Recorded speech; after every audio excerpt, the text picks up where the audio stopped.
हाँ तो जय हिंद दोस्तों। जय हिंद दोस्तों, स्वागत है हमारे मस्ती और क्लासेस में। और हम हैं आपके रोशन भैया। तो चलिए क्लास 10 के आज गणित के अध्याय एक वास्तविक संख्या को पढ़ें। लेकिन उससे पहले मैं आपको जानना चाहूंगा कि आपका जोश कितना है। बताइए कि आपका पढ़ाई कैसा चल रहा है। आप बताइए, क्या आप भी अभी जून से पढ़ाई कर कर क्या आप भी अभी जून से पढ़ाई कर कर बिहार बोर्ड एग्जाम में 450 नंबर लाना चाहते हैं? क्या अभी से भी आप पढ़ाई कर कर 450 नंबर बिहार बोर्ड में लाना चाहते हैं? बोलिए ना जी, हाँ या ना। ठीक है, तो कमेंट करते रहिएगा। आप कमेंट करना मत कीजिए, कमेंट करते रहिएगा। और भी तो आपने चैनल को सब्सक्राइब नहीं किया ना, चैनल को सब्सक्राइब कर दीजिए। ठीक है, तो चलिए आज हम पढ़ेंगे का वास्तविक संख्या जिसे बोलते हैं रियल नंबर। ठीक है, पहले टॉपिक क्या है? पहले हम लोग संख्या के बारे में पढ़ेंगे। किसके बारे में? संख्या के बारे में। ठीक है, और फिर हम पढ़ेंगे यूक्लिड विभाजन प्रमेय, यूक्लिड विभाजन प्रमेयता के बारे में। और फिर पढ़ेंगे प्रश्नावली 1.1 को। क्या इसमें क्लियर हो गया? क्या हम क्या पढ़ने वाले हैं? क्लियर हो गया? तो अब हम लोग चलते हैं पहले संख्या के बारे में जानेंगे।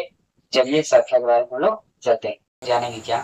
अंक के बारे में। किसके बारे में? अंक के बारे में। ठीक है, तो देखिए अंक किसे कहते हैं। देखिए गणित में जिन चिन्हों का प्रयोग किया जाता है उन्हें ही अंक कहा जाता है। ठीक है ना? ठीक, देखिए कौन कौन से। तो अंक में जीरो भी एक अंक है, एक भी एक अंक है, दो भी, तीन, चार, पाँच, छ, सात, आठ और साथ में 9, यह अंक है। ठीक है, कुल कितने अंक होते हैं? 10 अंक होते हैं। ठीक है ना? कितने अंक होते हैं? कुल 10 अंक होते हैं। और इन्हीं अंकों को मिलाकर सभी संख्याओं का निर्माण होता है। जैसे 8 और 9 को एक साथ लिखा जाए तो 89 यानी 89 हो जाएगा। 7 और 8 को एक साथ लिया जाए तो 78 हो जाएगा। समझ में आया? तो अब हम लोग संख्या के बारे में जानेंगे और सभी संख्याओं को बारी बारी से क्लियर करेंगे। तो पहली संख्या का नाम है प्राकृतिक संख्या। क्या नाम है? प्राकृतिक संख्या, यानी एक से शुरू होने वाली गिनती की संख्या को क्या कहते हैं? प्राकृतिक संख्या कहते हैं। यानी एक से शुरू होने वाली गिनती की संख्या को। यानी ये 3 मार्कर है। ठीक है, आपसे कहा जाए किसको भाई गिनो, तो कैसे गिनेगा? 1 2 3। आपने गिनती कहाँ से प्रारंभ की? 1 से। तो 1 से शुरू होने वाली गिनती की संख्या को प्राकृतिक संख्या कहते हैं। जैसे 1 2 3 4 5 6 7 8 9 10 ऐसे लेके अनंत तक जाएगा। यह जो 8 जैसा सिंबल है ना नीचे पट, तो ई जो है ना अनंत का सिंबल है। किसका? अनंत का चिन्ह है। अब हम लोग जानेंगे सम संख्या। देखिए 2 से विभाजित होने वाली संख्या, यानी वैसी संख्या जिन्हें 2 से भाग देंगे ना तो पूरा पूरा कट जाएगा। क्या कहते हैं? पूरा पूरा कट जाए, वैसी संख्या क्या कहते हैं? सम संख्या। जैसे 2 4 6 8 10 12 14 16 18 20। ठीक है, यह अनंत तक जाएगी। ठीक है ना? एक बात आप ध्यान रखिएगा, यहाँ पर एक जो है ना सबसे छोटी प्राकृतिक संख्या है। क्या है? सबसे छोटी प्राकृतिक संख्या क्या है? एक क्या है? सबसे छोटी प्राकृतिक संख्या नहीं बताया था मैंने। सबसे छोटी क्या है? सबसे छोटी, सबसे छोटी प्राकृतिक संख्या एक है। और यहाँ पर सबसे छोटी सम संख्या 2 है। सबसे छोटी सम संख्या क्या है? 2 है, ये ध्यान में रखिएगा। अब ध्यान दीजिए विषम संख्या। यहाँ क्या बोला? 2 से विभाज्य होने वाली संख्या। और विषम संख्या में क्या कहता है? 2 से विभाज्य नहीं होने वाली संख्या, यानी वैसी संख्या जिन्हें 2 से भाग तो देंगे लेकिन पूरा पूरा नहीं कटेगा, पूरा पूरा नहीं कटेगा, वैसी संख्या क्या कहेंगे? विषम संख्या कहेंगे। जैसे 1 3 5 7 9 11 13 15 हो जाएगा, ऐसी अनंत संख्या जाएगी। ठीक है, और इसमें एक जो है ना, एक ध्यान दीजिएगा, एक जो है एक सबसे छोटी विषम संख्या है। एक सबसे छोटी विषम संख्या, यह आपको ध्यान में रखना है। ठीक है, और अब हम लोग चलते हैं चौथे संख्या की ओर।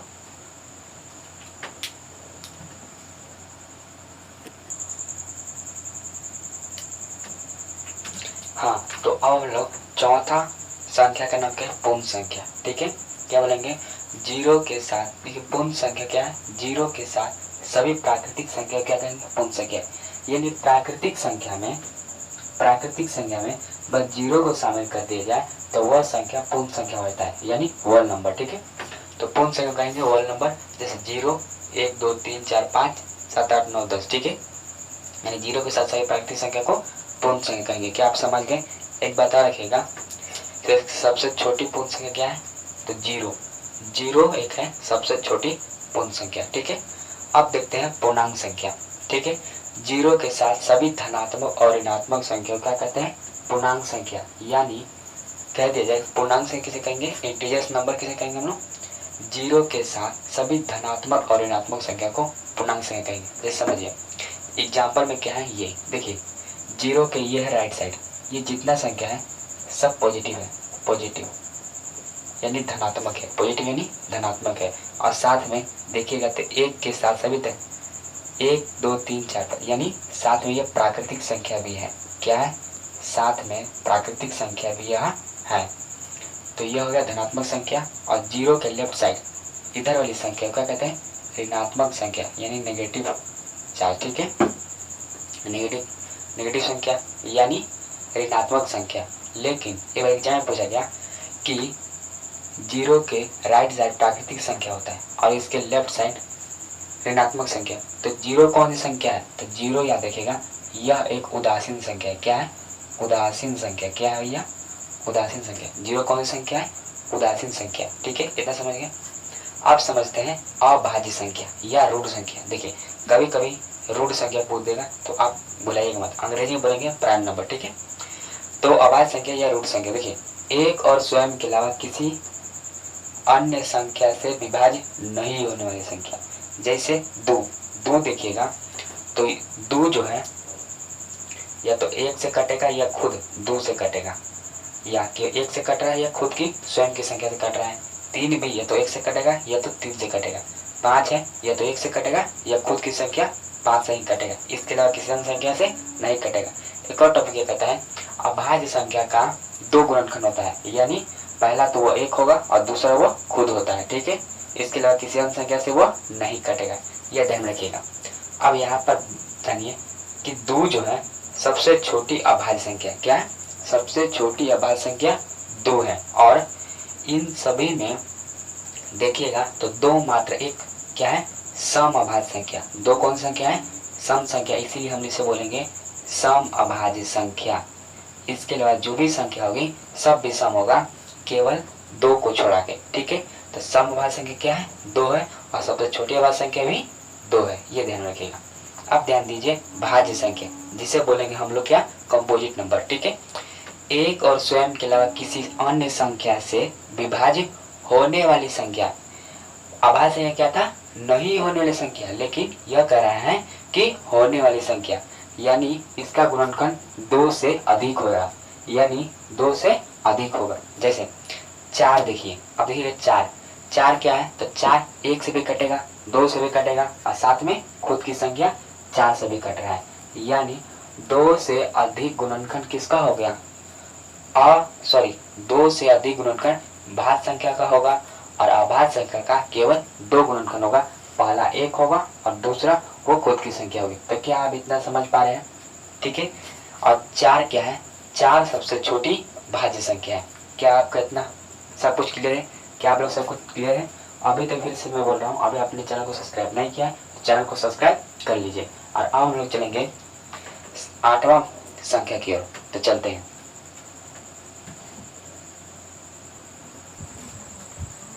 हाँ, तो अब हम लोग आठवां संख्या देखेंगे, जिसे बोलेंगे सअभाज्य संख्या। क्या ये आपको कंफर्म है। देखिए अंग्रेजी में बोलेंगे को प्राइम नंबर, को प्राइम नंबर। देखिए कम से कम दो अभाज्य संख्याओं का ऐसा समूह जिसका मौस यानी महत्तम समापवर्तक यानी एसीएफ एक हो, यानी दो अभाज्य संख्या होना चाहिए, कोई दो अभाज्य संख्या हो जिसका एसीएफ क्या होना चाहिए, एक आना चाहिए। यानी दो कोई अभाज्य संख्या ले लेंगे, उनका जब हम लोग एलसीएम निकालेंगे तो एलसीएम कितना आना चाहिए, एक आना चाहिए। तो वैसे संख्या क्या कहेंगे, सअभाज्य संख्या यानी को प्राइम नंबर बोलेंगे। ठीक है, जैसे दो और तीन, दो तीन का एलसीएम निकालेंगे तो एक आएगा, तीन और सात का एलसीएम निकालेंगे तो एक आएगा, 11 13 निकालेंगे तो एक आएगा। देखिए ध्यान से, दो कौन सी संख्या है, क्या है, दो भी क्या है, अभाज्य संख्या है, तीन भी एक अभाज्य संख्या है, तीन और सात दोनों एक अभाज्य संख्या है, 11 और 13 क्या है, अभाज्य संख्या। तो कह रहे हैं कम से कम दो अभाज्य संख्याओं का ऐसा समूह जिसका मौसम यानी एचसीएफ एक हो। क्या समझ गए, एचसीएफ निकालना हम लोग आगे जानेंगे। ठीक है, अभी पहले संख्या कारण देखते हैं। अब देखिए परिमेय संख्या, वैसी संख्या जिसे p/q के रूप में लिखा जा सके, जहाँ p व q पूर्णांक हो, यानी p और q का मान पूर्णांक होगा, और q यानी जो बटा में q है, देखिए जो बटा में q है इसका मान 0 के बराबर नहीं होना चाहिए। तो वैसे को क्या कहेंगे, परमेय संख्या। जैसे 0, 2, 4/2, 2, 3, 2.3, 6.2222 आता रहेगा 22/7। तो ध्यान दीजिएगा 0 भी एक परमेय संख्या है। कैसे, क्योंकि p/q के रूप में है, बटा में कुछ नहीं, तो हम लोग बटा में 1 लिख सकते हैं। तो ये हो गया p और ये हो गया q। q का मान कभी भी 0 नहीं आने सके, और 0 आ भी जाता है तो वह परमेय संख्या नहीं कहलाएगा। अब देखिए परमेय संख्या 2 होते हैं। पहला एक शांत दशमलव प्रसार वाला, दूसरा अशांत आवर्ती दशमलव प्रसार। शांत वाला क्या होता है कि देखिए 3 और 4 है। देखिए 3 और 4, 3 से हम लोग 4 में भाग देंगे।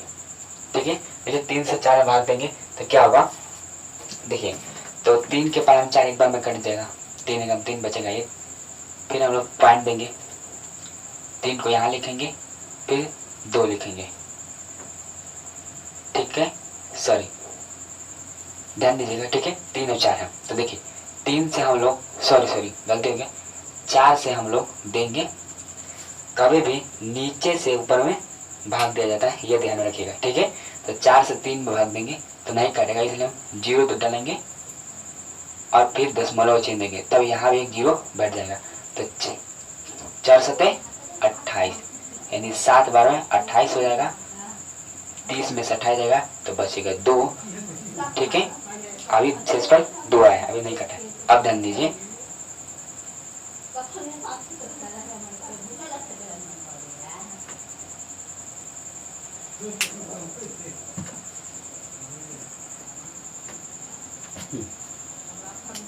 हाँ, तो सुनिए। ठीक है, अब हम लोग जानेंगे 8वां संख्या क्या है, सअभाज्य संख्या यानी को प्राइम नंबर किसे कहते हैं। कम से कम 2 अभाज्य संख्याओं का ऐसा समूह जिसका एचसीएफ 1 हो, यानी महत्तम सहप्रवर्तक 1 हो। देखिए तो 2 और 3, ध्यान दीजिए कि 2 और 3 कौन सी संख्या है, अभाज्य संख्या है। तो 2 और 3 कैसे निकालेगा आप, तो एचसीएफ 1 आएगा। 3 और 7 दोनों अभाज्य संख्या है। ठीक है, यह याद रखिएगा कि सअभाज्य संख्या हमेशा समूह में आएगा, यानी 2 अभाज्य संख्या साथ में आएगा। ठीक है, यह ध्यान रखिएगा। हम लोग एचसीएफ निकालना आगे जानेंगे, अब इतना समझ गए, जिसका एचसीएफ 1 हो उसको क्या कहेंगे, सअभाज्य संख्या यानी को प्राइम नंबर। अब समझते हैं परमेय संख्या। देखिए वैसी संख्या जिसे p/q के रूप में लिखा जा सके, जहाँ p और q यानी जो p और q है यह पूर्णांक होना चाहिए। पूर्णांक क्या बताए थे कि 0 के साथ सभी धनात्मक और ऋणात्मक संख्या को क्या कहते हैं, पूर्णांक संख्या कहते हैं। क्या आपको पता है, हाँ। और q का मान जो बटा में q है इसका मान 0 के रूप में हो, सॉरी नॉट इक्वल टू मतलब 0 के रूप में नहीं हो, यानी q का मान कभी भी 0 नहीं होना चाहिए। देखिए 0 एक परमेय संख्या है, बटा में कुछ नहीं तो 1 हम लिख सकते हैं। 2 है, बटा में कुछ नहीं तो 1 हम लिख सकते हैं। 4/2 इसको हम चाहे तो काट देंगे, कट जाएगा तो कितना बचेगा भैया, 2 के बराबर 4। संख्या का नाम क्या है, पूर्ण संख्या। ठीक है, क्या बोलेंगे, 0 के साथ, देखिए पूर्ण संख्या क्या है, 0 के साथ सभी प्राकृतिक संख्या क्या कहेंगे, पूर्ण संख्या। यानी प्राकृतिक संख्या में बस 0 को शामिल कर दिया जाए तो वह संख्या पूर्ण संख्या होता है, यानी होल नंबर। ठीक है, तो पूर्ण संख्या कहेंगे होल नंबर, जैसे 0, 1, 2, 3, 4, 5, 7, 8, 9, 10। ठीक है, यानी 0 के साथ सभी प्राकृतिक संख्या को पूर्ण संख्या कहेंगे। क्या आप समझ गए, एक बात रखिएगा, तो सबसे छोटी पूर्ण संख्या क्या है, तो 0 एक है सबसे छोटी पूर्ण संख्या। ठीक है, अब देखते हैं पूर्णांक संख्या।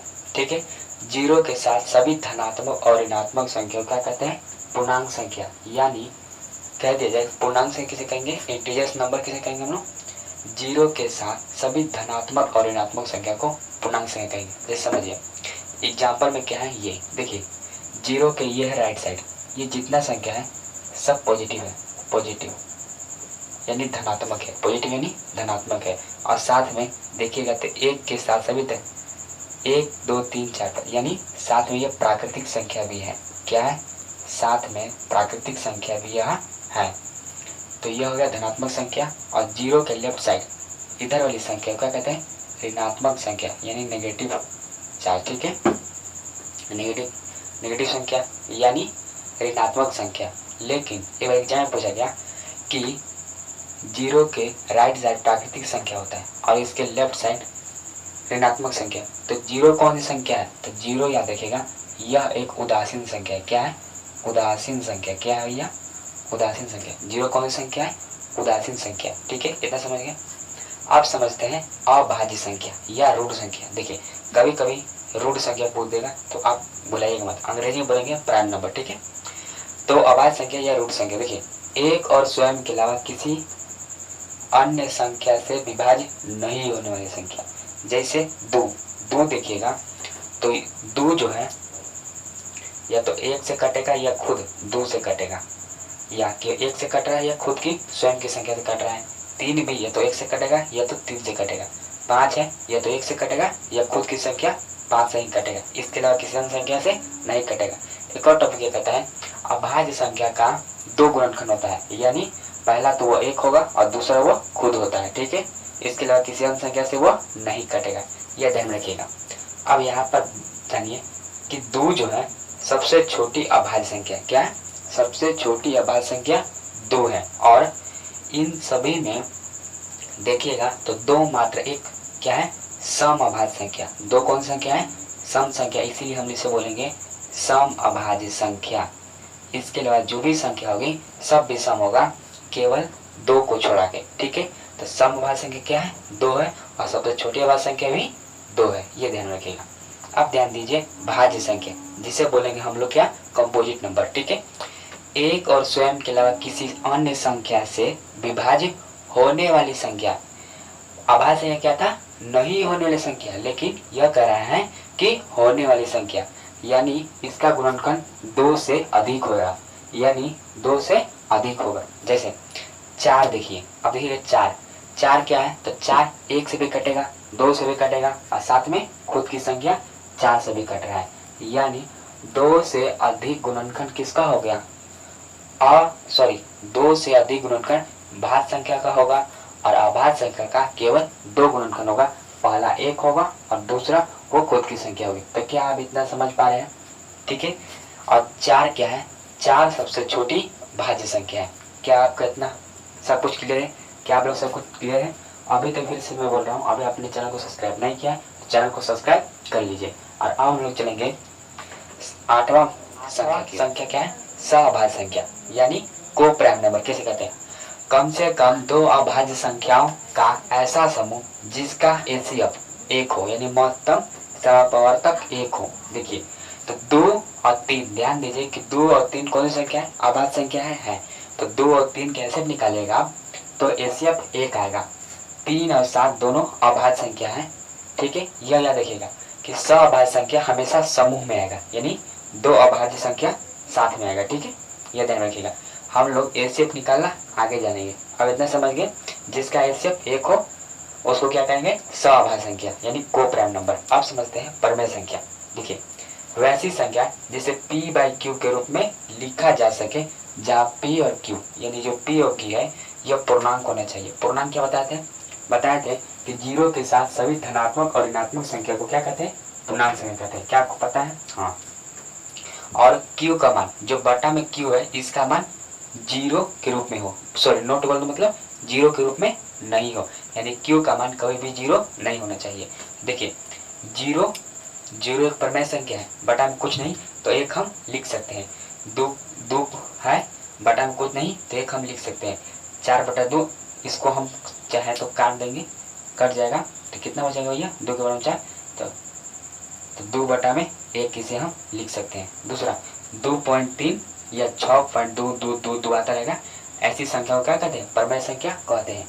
परमेय संख्या भी दो प्रकार का होता है। देखिए पहला शांत दशमलव प्रसार वाला, दूसरा अशांत आवर्ती दशमलव प्रसार वाला। ध्यान रखिएगा, शांत संख्या वाला और दूसरा अशांत आवर्ती वाला, ध्यान दीजिएगा। तो देखिए पहला क्या हुआ? 3 और 4 है। ठीक है, एक बार ध्यान रखिएगा, 3 बटा 4 है, तो कभी भी नीचे से ऊपर को क्या करते हैं? भाग देते हैं। तो 4 से 3 में भाग दीजिए।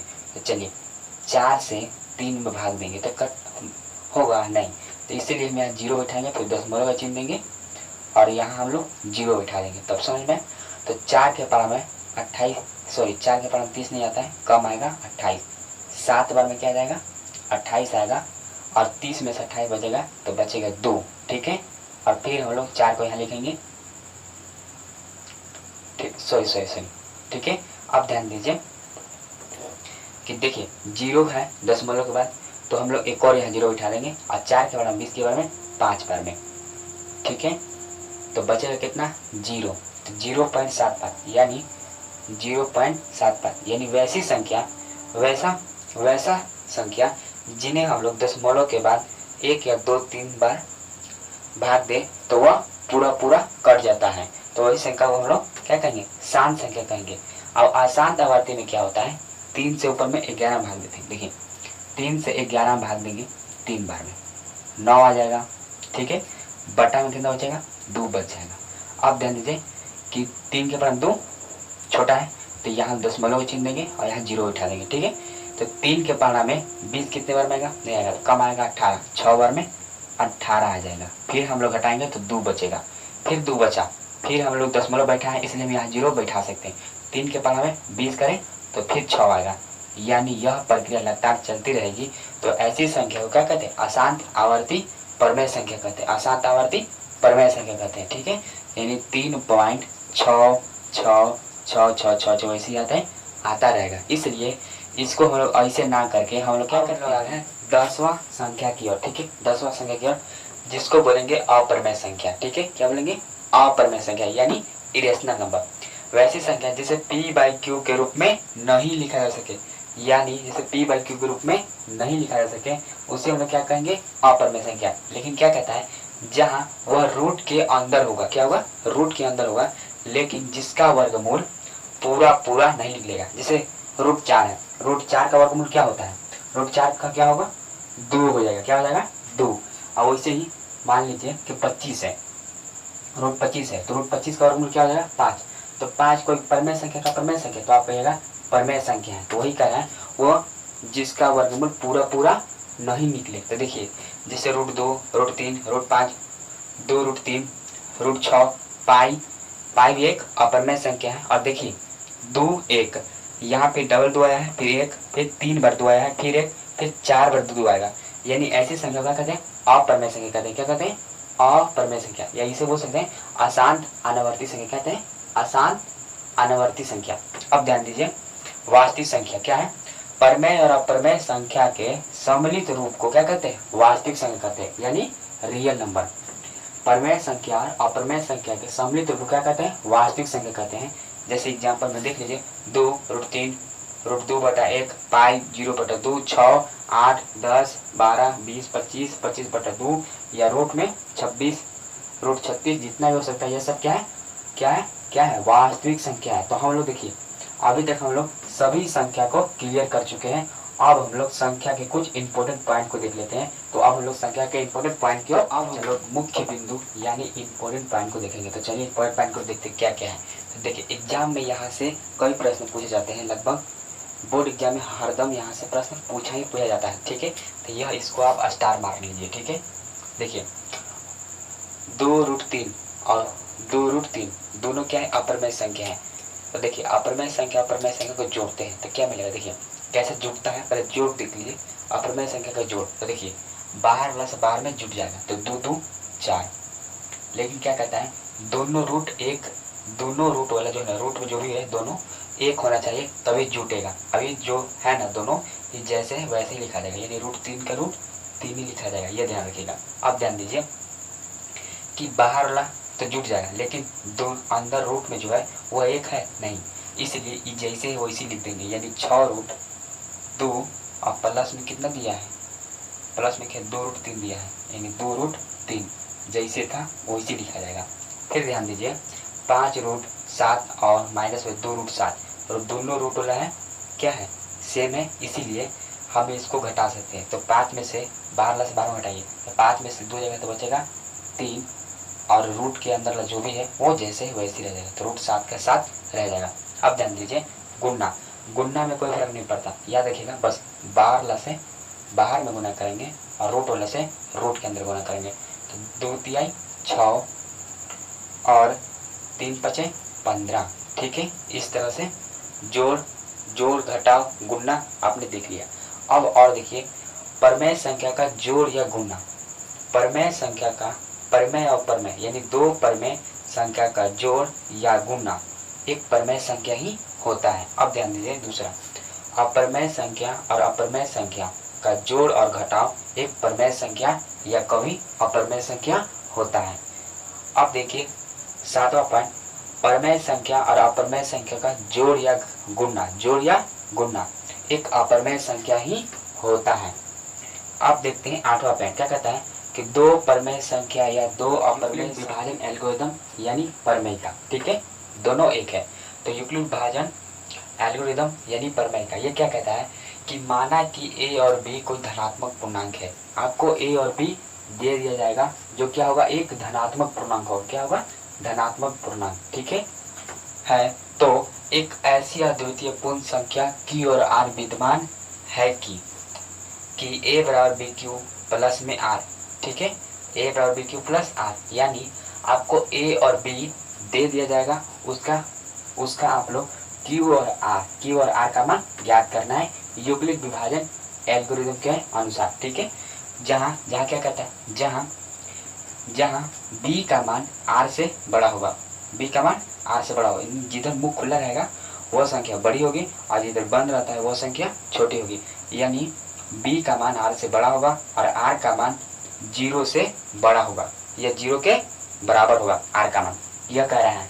अब इसी को हम लोग भाषा में लिखे हैं, इसको हम लोग भाषा में लिखे ए बराबर बी क्यू प्लस आर।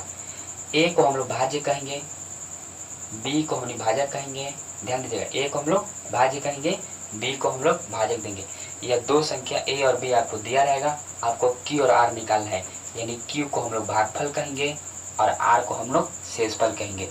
यानी शेषफल, भागफल और शेषफल हमें निकालना है। तो देखिए हम लोग कभी भी भाग देते तो कैसे करते हैं, ऐसे ना करते हैं, बीच में भाज्य और भाजक दिया रहता है और भागफल और शेषफल निकालते हैं। तो चलिए एक हम लोग निकाल के देखते हैं। बीच वाले में भाज्य लिखाएगा, बगल में भाजक, और भाज्य और भाजक है तो हमको भागफल और शेषफल निकालना है। तो चलिए निकाल के देखते हैं। तो चलिए हम लोग 135 और 225 इसका हम लोग एचसीएफ निकालते हैं। देखिए तो पहले से ध्यान दीजिए कि बीच में भाज्य है, ठीक है, बगल में भाजक है। अब हमको भागफल और शेषफल यानी बड़ी संख्या को ए मानेंगे और छोटी संख्या को बी मानेंगे, यह ध्यान रखिएगा। बड़ी संख्या को ए मानते हैं, छोटी संख्या को बी मानते हैं। ठीक है, ए क्या है, भाज्य है, बी क्या है, भाजक है। तो देखिए अब 100 एचसीएफ कैसे निकलता है, ध्यान दीजिएगा। एचसीएफ में क्या होता है कि बीच में जो भी संख्या है इस संख्या से डायरेक्ट काट दीजिए, मतलब एक भी संख्या को नहीं छोड़ना है, जितना भी बड़ा भी संख्या हो सभी को एक साथ लिया जाता है। चलिए 135 के पार 225 नहीं आता है, उससे कम कितना आएगा, एक बार में ही आएगा। क्या, 135। ठीक है, तो 5 में से 5 जाएगा तो 0 बचेगा, 2 में से 3 नहीं जाएगा तो हो जाएगा 9, एक हाथ जाएगा तो 9 हो जाएगा, 9 में से 2 जाएगा तो बचेगा, सॉरी 9 में से 3 जाएगा तो बचेगा, सॉरी यह इसको हासिल देगा तो हो जाएगा 12, 12 में से 3 जाएगा तो बचेगा 9, एक में से जाएगा 0, तो 90 हो गया। यह क्या होगा, स्टेप 1। यह क्या होगा, यहाँ क्यू का मान कितना है, 1 है, और आर का मान कितना है, 90। तो आपसे पूछ दिया जाए कि यहाँ पर 135 और 225 में ए बराबर बी क्यू प्लस आर है, तो यहाँ ए का मान क्या है, तो ए का मान 225 है, बी का मान कितना है, 135 है। आपने क्यू और आर निकाला ना, तो क्यू का मान कितना है, क्यू यानी इसको बोलते हैं क्यू भागफल को, और शेषफल को आर बोलते हैं। क्यू का मान 1 आया है और शेषफल कितना आया है, 90। लेकिन यूक्लिड विभाजन में क्या कहता है कि जब तक शेषफल 0 ना जाए इस प्रक्रिया को हम दोहराते रहेंगे। तो अब हम लोग क्या करेंगे कि इसको नहीं, ये तो फर्स्ट स्टेप हो गया, अब सेकेंड स्टेप चलेंगे। अब क्या करेंगे, यहाँ वाली संख्या को यहाँ लिखेंगे 135। ठीक है, 90 के पार 2 बार पढ़ेंगे तो 180 बेसी आ जाएगा, तो एक बार में ही 90 कर देंगे, तो बचेगा कितना, 45। ठीक है, हमने दूसरा बार आगे चला तो हमने दूसरा बार में क्या लाया, हमने देखा कि ध्यान दीजिएगा स्टेप 2 चले तो क्या हुआ, यहाँ ए का मान कितना है, 135, तो यहाँ ए का मान 135 लिख देंगे, यानी ये वाली संख्या को यहाँ लिख देंगे और ये वाली संख्या को आर का मान, ये जो आर है इसको हम लोग बी मान लेंगे। ठीक है, तो ए और बी मिल गया, हमें क्यू और आर निकाले थे। क्यू का मान कितना है, 1 आया, फिर हमारा क्यू का मान 1 आया और आर का मान कितना है, 45 आया। क्या इतना आप लोग समझ गए? लेकिन हम क्या करेंगे, फिर हम लोग और आगे बढ़ेंगे, क्यों, क्योंकि जब तक शेषफल 0 ना आ जाए यह प्रक्रिया को हम लोग दोहराते रहेंगे। ठीक है, अब हम लोग क्या करेंगे कि इस 90 को भी यहाँ उतारेंगे। अब 45 दूनी 90, 2 बार में 90 खत्म, शेषफल कितना आ गया 0, यानी यह था स्टेप 3।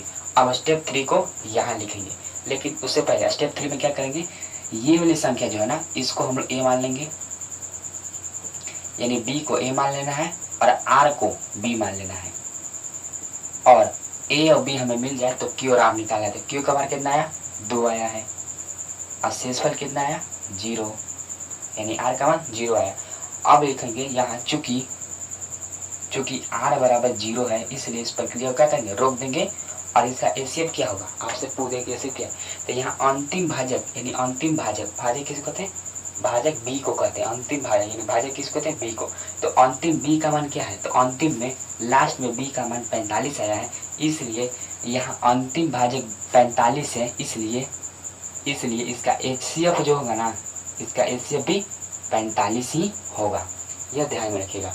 तो क्या इस तरह से आप बना लीजिएगा, तो इसको इस तरीके से तो आपको अलग पेज में बनाना है, और बोर्ड पर यानी कॉपी में आपको इस तरीके से बनाना है। तो चलिए हम लोग अब प्रश्नवाली 1.1 को देखते हैं, और किस तरह से बोर्ड एग्जाम में प्रश्नों को बनाना है वो भी हम आपको बताएंगे। क्या अभी तक कितने समझ गए आप लोग, समझ चुके होंगे। चलिए हम लोग आज प्रश्नवाली 1.1 को देखेंगे। क्या करेंगे, प्रश्नवाली 1.1 को देखेंगे, जो एनसीईआरटी बुक है गणित का, ठीक है, मार्कर अंदर गणित का है बुक, ये है गणित का यह बुक है, प्रश्नवाली 1. इसी का हम 1 देखेंगे, ठीक है। इसमें प्रश्न क्या है, प्रश्न है पहला का, कहता क्या है, तो निम्नलिखित संख्याओं का एचसीएफ ज्ञात करें यूक्लिड विभाजन एल्गोरिथम के प्रयोग से, यही है ना, हाँ। तो पहला 135 225 है, और दूसरा 196 और 38,225 38,220 का एचसीएफ ज्ञात करना है, और तीसरा 867 और 255 का एचसीएफ ज्ञात करना है। तो चलिए बारी बारी से तीनों का हम प्रश्न को बनाते हैं। तो चलिए पहले प्रश्न को बनाते हैं, लेकिन पहले इन 2 प्रश्नों को क्लीन कर देते हैं। चलिए अब ध्यान देते हैं, लिखेंगे पहले क्या कैसे बनाना है, देखिए ध्यान से, इस तरह से बनाइएगा, पहले आप हल लिखिएगा, ठीक है। अब आपको क्या करना है, पहले यह ध्यान में रखना है, ध्यान में क्या रखना है, यह ध्यान में रखिए कि इनमें से बड़ी संख्या कौन है और छोटी संख्या क्या है, मतलब पहले बड़ी संख्या और छोटी संख्या का चुनाव कीजिए। तो ध्यान दीजिएगा 135 बड़ा है कि 225, तो चूंकि यह सैम्बल जो है, यह सैम्बल ये किसका है, चूंकि का, चूंकि 135 से 225 बड़ा है, जो संख्या बड़ी होगी उधर मुंह खुला रहेगा, और जो संख्या छोटी रहेगी उधर मुंह बंद रहेगा, ठीक है, ये ध्यान में रखिएगा।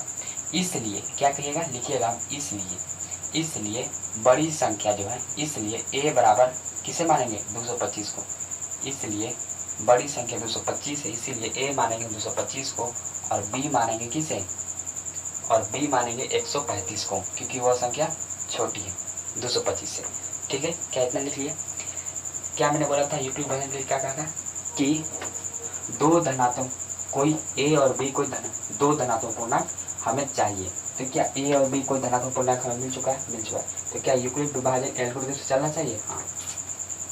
तो अब लिखिएगा, क्या लिखेंगे, यूक्लिड विभाजन, क्या लिखेंगे, यूक्लिड विभाजन एल्गोरिथम से कहा था ना, एल्गोरिथम से चलेंगे, एल्गोरिथम, यूक्लिड विभाजन एल्गोरिथम से, यही कह रहा है ना, हाँ। इसका फॉर्मूला क्या बताया था हमने, a बराबर बी क्यू प्लस आर, क्या बोला हमने, a बराबर बी क्यू प्लस में आर, जहाँ बोला था, जहाँ b का मान r से बड़ा होगा और r का मान 0 होगा या उससे बड़ा होगा, ठीक है, ये ध्यान में रखिएगा। अब क्या लिखेंगे हम लोग, लिखेंगे पहले चरण एक या स्टेप 1 लिखेंगे, ठीक है। अब ध्यान दीजिए, चरण 1 में क्या लिखना है, पहले a और b का मान बैठाएंगे, तो एक है हम a बराबर बी क्यू प्लस आर, हम a का मान कितना है 225, फॉर्मूला बैठा देते हैं, b का मान कितना है 135, ठीक। तो हमें q और r निकालना है ना, ठीक है। किस तरह से बताते हैं हम, किस तरह से निकालना है, अब किसी अलग पेज में चलना है, 225 और 135 का, ठीक है। बीच में कौन सी संख्या लिखाती है, बीच में बड़ी संख्या लिखाती है, यानी a वाला जो बड़ी संख्या होगा उसे हम लोग बीच में लिखते हैं। तो बड़ी संख्या क्या है 225, और बगल में 135 लिखाएगा, तो 135 और 225, 135 और 225 का एचसीएफ ज्ञात करिए। फटाफट आप भी पेन कॉपी रख लीजिए और फटाफट एचसीएफ निकालिए। तो एक बार में निकालेंगे हम लोग 135, बचेगा 0, एक हासिल लेगा तो हो जाएगा 12, 12 में से 3 जगह तो बचेगा 9, ठीक है। 0 1 में से जगह तो 0 बचेगा। अब हो जाएगा, यह क्या हुआ स्टेप 1। लेकिन हम क्या करेंगे, अब हम इसको Q और R हमको मिल गया तो यहाँ Q और R का मान बिठा देंगे। लेकिन आप ऐसे मत कीजिएगा, पहले आप इसको पूरा जब तक शेषफल 0 न जाए यह प्रक्रिया को करते रहिए। शेषफल 0 लाने के बाद आप बारी बारी से नोट करके यहाँ पर लिख लीजिए, यह आसान होता है। तो चलिए हम आगे बढ़ते हैं। तो अब इसको यहाँ लिखेंगे 135, क्या करेंगे 90 से एक बार में करेंगे तो 90 हो जाएगा, तो बचेगा कितना 45, ठीक है। यह स्टेप 2 था, यानी चरण 2। ये चरण 3 चलते क्योंकि अभी भी 0 नहीं आया था। चरण 3 में देखते हैं, यहाँ वाला जो 90 है इसको यहाँ लिख देंगे, 2 बार में 90 आ जाता है कितना 0, यानी शेषफल 0 आ गया। यानी 1 2 3 तीन स्टेप हम लोगों ने चला है, तो तीनों स्टेप को वहाँ को फटाफट इधर लाते हैं। फर्स्ट स्टेप में Q का मान 1 था और R का मान 0, यानी फर्स्ट स्टेप में Q का मान 1 और R का मान कितना था 90। क्या ये सही है? सही है। अब हम लिखेंगे चरण 2, चरण 2 लिखेंगे। चरण 2 में क्या है, क्या कहता है कि इस 135 जो B का मान है उसको हम लोग A मान लेंगे, B को A मान लेना है और R को B मान लेना है, R को B मान लेना है और A और B मिल जाए, यानी 135 और 90 का हमने किया तो Q का मान 1 आया और शेषफल 45 आया, यानी Q 1 आया है और R का मान 45 आया है। क्या इतना आप लोग समझ में आ रहा है? आ रहा है। फिर क्या करेंगे, शेषफल अभी 0 नहीं आया है इसलिए चरण 3 चलेंगे। चरण 3 यानी स्टेप 3 हो चरण 3। क्या करेंगे हम लोग, B का मान को A मान लेंगे, B का मान A मान लेंगे और R के मान को B मान लेंगे। क्या ये आपको कंफर्म है? A और B आपको मिल जाए तो आपको Q और R निकालना है। तो चलिए हम लोग 45 और 90 किए, 45 और 90 का किए तो हमको Q का मान 2 आया और शेषफल 0 आ गया, यानी R का मान 0 आ गया। तो Q का मान 2 आया है और शेषफल 0 आ गया। चूंकि तो क्या करेंगे, हम लिखेंगे चूंकि R बराबर 0 है इसलिए इस पर क्या करेंगे, हम रोक देंगे, लिख देंगे। अब क्या लिखिए, R बराबर 0 आ गया, ऐसे लिख दीजिएगा। अब क्या लिखना है यहाँ इसलिए लिखिएगा अतः क्या, अतः 135 और 225 का एचसीएफ क्या होगा, इनका अंतिम भाजक यानी 196 और 38,225 का एचसीएफ ज्ञात कीजिए यूक्लिड विभाजन एल्गोरिथम से। तो चलिए इसको हम बनाते थे। कैसे बनाएंगे, मैंने बताया था पहले क्या, पहले हल लिखिए, ठीक है, और फिर क्या लिखना है, फिर उसके बाद बड़ी संख्या और छोटी संख्या का चुनाव करना है। बड़ी संख्या को A मानेंगे, छोटी संख्या को B मानेंगे। तो बोलेंगे चूंकि बड़ी संख्या 38,220 है इसलिए हम क्या लिखेंगे, चूंकि 196 से बड़ी संख्या जिधर होगा उधर मुंह खुला होगा, तो बड़ी संख्या क्या है 38,220 बड़ी संख्या है। इसलिए क्या करेंगे, इसलिए A बराबर 38,220 क्योंकि बड़ी संख्या है ना इसलिए, और B किसे मानेंगे, छोटी संख्या को, यानी 196। A और B हमें मिल गया। तो अब क्या करेंगे, यूक्लिड विभाजन एल्गोरिथम से चलेंगे। क्या लिखेंगे, हम लिखेंगे यूक्लिड विभाजन, क्या लिखेंगे, यूक्लिड विभाजन एल्गोरिथम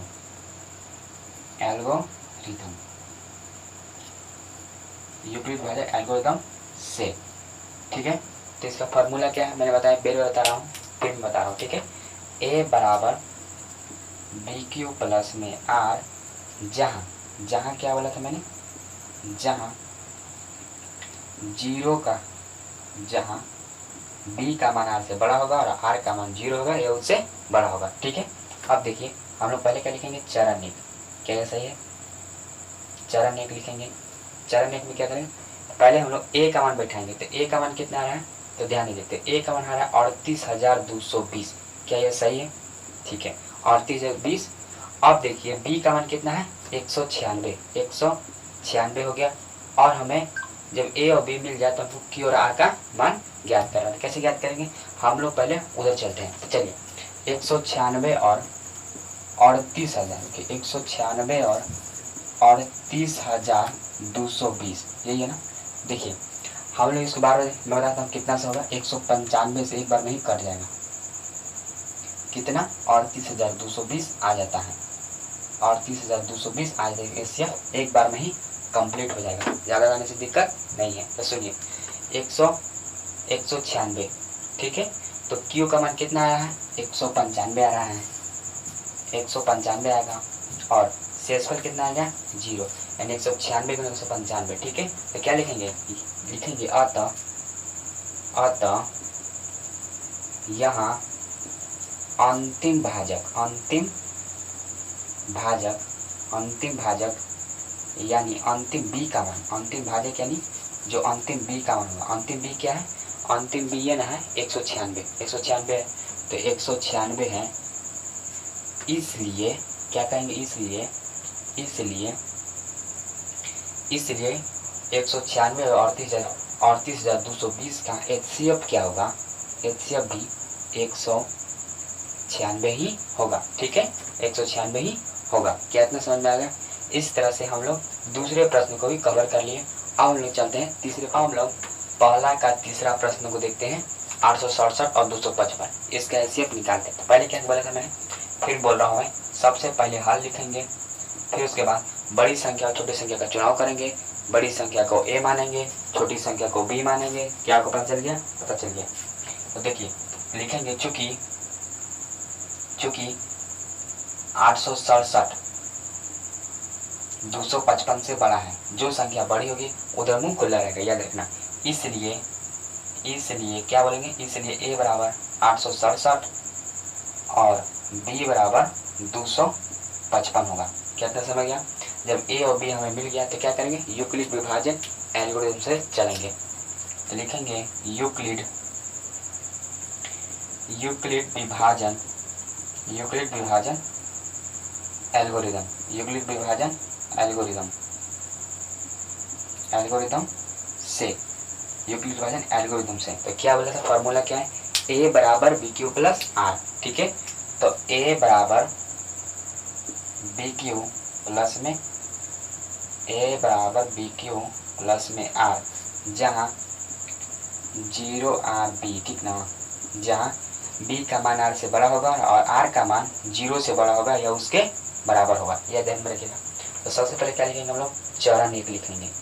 चरण 1 यानी स्टेप 1 क्या करेंगे, A और B का पहले हम लोग मान लिखेंगे। तो A का मान कितना है 867 और बराबर के चिन्ह के बाद B का मान कितना है 255। समझ गए। हमको Q और R निकालना है, ठीक। कैसे निकालेंगे, हमें A और B निकला है तो कैसे, तो इधर आएंगे और पहले 255 से 867 में भाग देंगे। तो देखिए 2 बार में देंगे कितना जाएगा, 2 बार में देखिए 2 बार में करेंगे कितना जाएगा, 510 आ जाएगा। तो कम है तो हम लोग 3 बार में करते हैं। तो 3 बार में करते हैं तो पत्ते 15 का 5 हाथ में लगो 1, पत्ते 15 116 के 6 हाथ में लगो 1 और 2 एकम 2 6 1 7 765 आ रहा है। 7 में से 5 बच जाएगा तो 2 बचेगा, 6 में से 6 जाएगा तो बचेगा 0, 8 में से 7 जाएगा तो 1 बचेगा, यानी 102। यानी फर्स्ट स्टेप में शेषफल 0 नहीं आता है, इसलिए हम लोग स्टेप 2 चलेंगे। पहले यहाँ कर लेते हैं तभी हम लोग मान बैठाएंगे, ठीक है। तो अब हम लोग इसका मान यहाँ लिखेंगे, यानी 255। फिर हम लोग करेंगे तो 2 बार में करते हैं तो कितना जाएगा, 2 दूनी 4, 2 गुने 0, 2 एकम 2, यानी 204 आ रहा है। 5 में से 4 जाएगा तो 1 बचेगा, 5 में से 5 जाएगा तो 5 बचेगा और 2 में से 2 जाएगा तो 0, ठीक है, ये सही है। अब क्या करेंगे हम लोग, अभी भी स्टेप 2 ये था, स्टेप 3 चलेंगे। स्टेप 3 में क्या है, इसको यहाँ लिखेंगे, यानी 102 लिख देंगे, ठीक है। 51 का पाठ 2 बार पढ़ेंगे कितना आएगा, 2 बार में आ जाता है 102, ठीक है, यानी शेषफल अब 0 आता है। तो हम लोग 3 स्टेप चले थे, इसलिए हम 3 चरण भी यहाँ चलेंगे। तो चरण 1 लिखना था यहाँ, सॉरी चरण 1 लिखेंगे इसे। क्यू का मान कितना आया था, 3 आया था, 3 लिखेंगे। आर का मान कितना आया 102 लिखेंगे। फिर हम लोग चरण 2 चलेंगे, ठीक है, चरण 2। दूसरा चरण में क्या हुआ, दूसरा चरण में क्या लिखेंगे, पहले इसको क्या करेंगे, ये वाला बी वाला को ये मान लेना है, बी वाला को ये मान लेंगे और आर वाला को बी मान लेंगे, यानी 102, ठीक है। अब क्या करेंगे, ए और बी हमें मिल गया है तो 102 और 255 का ये क्या क्यू, क्यू का मान 2 आया है और शेषफल 51 आया है। क्यू का मान 2 आया था और शेषफल 51 है 51। ठीक है, अब हम लोग चरण 3 चलेंगे कि कभी भी आर का मान 0 नहीं आना है, नहीं आया है। अब देखिए, अब जो बी का मान है उसको फिर हम मानेंगे 1 और जो आर का मान है उसको फिर हम लोग बी मानेंगे। ठीक है, ए और बी हमको मिल गया, यानी 51 और 102 से हम भाग देते हैं, यानी ऐसे निकालते हैं तो 2 इसका क्यू का मान आता है, 2 इसका क्यू का मान आता है और शेषफल 0 आता है। इस लिखेंगे चूंकि आर बराबर 0 है, आर बराबर 0, इसलिए इस प्रक्रिया को हम रोक देंगे और लिखेंगे 867 और 255 का, यानी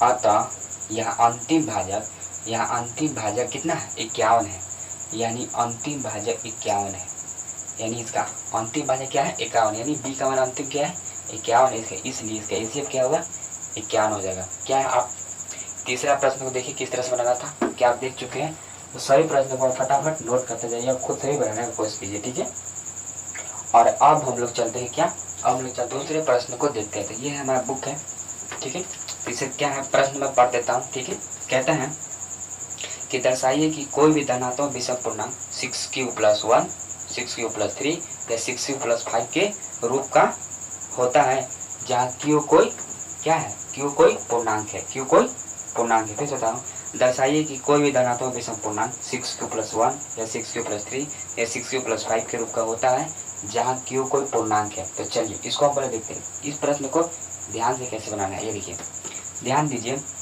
कि हम पहले इसको ध्यान से बताइए, यहाँ ये पहले हम लोग हल लिखेंगे। ठीक है, ठीक है, हल लिख लिए। हम खुद से मानेंगे कि माना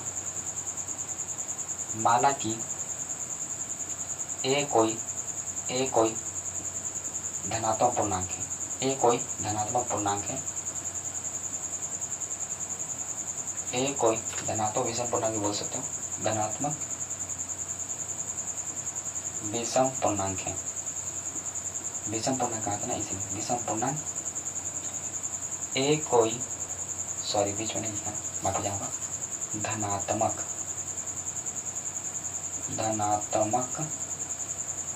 विषम पूर्णांक है, विषम पूर्णांक है, विषम पूर्णांक है। मान लेते हैं कि ए कोई धनात्मक विषम पूर्णांक है, तब हम लोग क्या इसे हम लोग a बराबर 6q+1 लिख सकते हैं क्या, a बराबर 6q+3 या a बराबर 6q+5 लिख सकते हैं, लिख सकते हैं। तो यहाँ ध्यान से देखिए, तो यहाँ जब लिख सकते हैं ना, हाँ ये ध्यान रखिए। तो हमको यहाँ तो सबका मान लिख ही रहा है, बस इसको प्रूव करना है, ठीक ना, सब प्रूव करना है।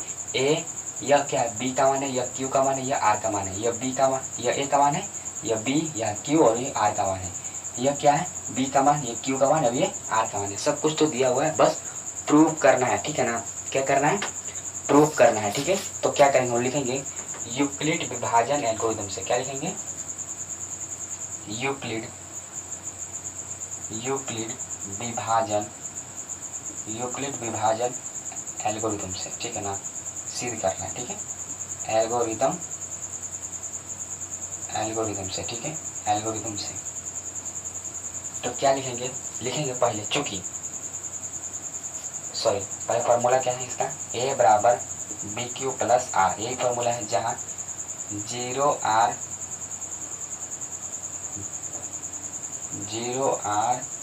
B, जहाँ R का मान, जहाँ B का मान R से बड़ा होगा और R का मान 0 है उससे बड़ा होगा, यही कह रहा है ना। हाँ, तो अब देखिए यहाँ पर हमको B का मान पता करना है ना, कि B का मान कितना, यही 6 है ना, B का मान है। तो यहाँ लिखेंगे चूंकि B बराबर 6 है, B का मान कितना है, 6 है, B का मान 6 है। तो क्या कहता है, यदि B का मान 6 है तो R का मान क्या होगा, B से कम होगा, B से कम होगा, क्योंकि B का मान हमेशा R से बड़ा होता है, इसलिए। तब लिखेंगे इसलिए R का संभव मान क्या हो सकता है, संभव मान क्या होगा, या तो 0 होगा या उससे बड़ा होगा, या B का मान कितना है, 6 है, तो 6 से छोटा होगा, यही कह रहा है ना। हाँ, तो R का संभव मान कितना हो सकता है, 0 होगा, 1 होगा, 2 होगा, 3, 4 होगा, 5 होगा, 6 नहीं हो सकता क्योंकि बी का मान ही बड़ा है, तो बी से हमेशा छोटा होता है आर का मान, यही कहना चाहता है, इसलिए इसको हम कह रहे थे कि इसको याद ध्यान में रखिएगा। ठीक है, तो अब क्या करेंगे, हम बारी बारी से आर का मान, यहाँ यूक्लिड विभाजन एल्गोरिथम का जो फॉर्मूला है इसमें आर का मान हम लोग बारी बारी से लिखेंगे और पता करेंगे क्या कोई भी विषम धनात्मक पूर्णांक 6q+1 या 6q+3 या 6q+5 के रूप का होता है कि नहीं। ठीक है, तो चलिए बारी बारी से रख के देखते हैं। तो चलिए, जब हम लोग आर का मान 0 रखते हैं, ठीक है, आर बराबर 0 रखते हैं, तो ए बराबर बी का मान कितना है, 6 है, तो 6 और फिर क्यू प्लस में आर का मान कितना है, 0 होगा, 0 लिखना है ना, 0। इसको हम क्या इसके ऐसे लिख सकते हैं, इसे हम लोग 6q के 0 का मान कोई दिक्कत नहीं, तो 6q भी लिख सकते हैं। फिर हम लोग इसके अलावा यहाँ जब आर का मान 1 रखते हैं, तो चलिए हम लोग आर का मान अब 1 रखेंगे। ठीक है, तो a बराबर 6q प्लस में 1, आर का मान कितना हो गया, 1 आ गया। फिर हम लोग आर का मान 2 रखेंगे, तो a बराबर 6q प्लस 2 हो जाएगा। क्या हो सकता है इसे, हाँ, जब r का मान 3 रखा जाए, 5 तक रखना है ना बारी बारी से, तो a बराबर 6q प्लस में 3। ठीक है, फिर हम लोग r बराबर 4 रखेंगे, तो क्या लिखेंगे, a बराबर 6q प्लस में 4। ठीक है, ऐसे करके, और फिर हम लोग लास्ट में क्या करेंगे, फिर हम लोग देखिए अब इधर आते हैं, ध्यान दीजिएगा इसे, तो हम लोग r का मान 5 लिखेंगे। जब r बराबर 5 रखा जाए, तो r का मान 5 रखा जाए, तब a बराबर 6q प्लस में 5 होगा। क्या हो गया, क्या पता करना था हमें, पता करना था क्या कोई भी धनात्मक विषम पूर्णांक 6q+1 या 6q+3 या 6q+5 के रूप का होता है कि नहीं। तो चलिए देखते हैं यहाँ, आइए। तो 6q+1 बोला था ना, 6q+1 के रूप में होता है, 6q+3 के रूप में होता है, जी हाँ होता है, 6q+5 के रूप में होता है, जी हाँ होता है। तो यह प्रूव हो गया। तो क्या लिखेंगे, अब लिखेंगे अतः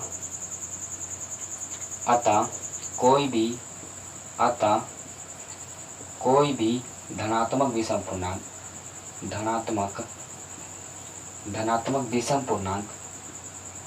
विषम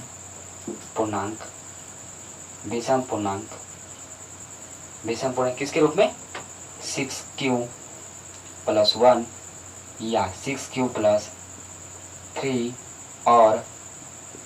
और 6q प्लस में 5 के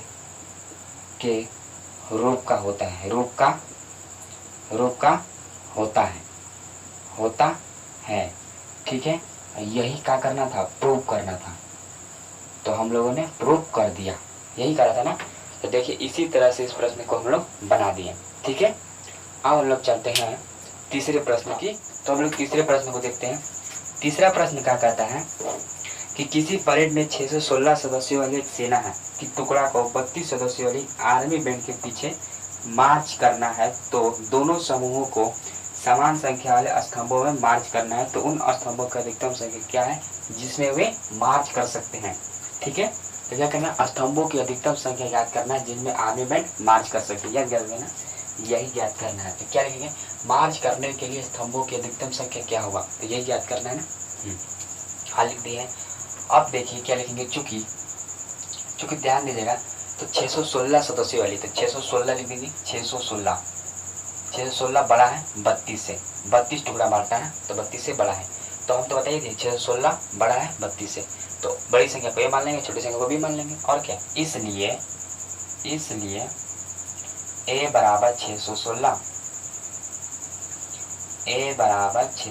मान लेना है, और b बराबर क्या मानना है, 32। क्या यह सही है, जी हाँ। ठीक है, यह मान लीजिएगा। और फिर यूक्लिड विभाजन एल्गोरिथम से तो लिखेंगे यूक्लिड विभाजन एल्गोरिथम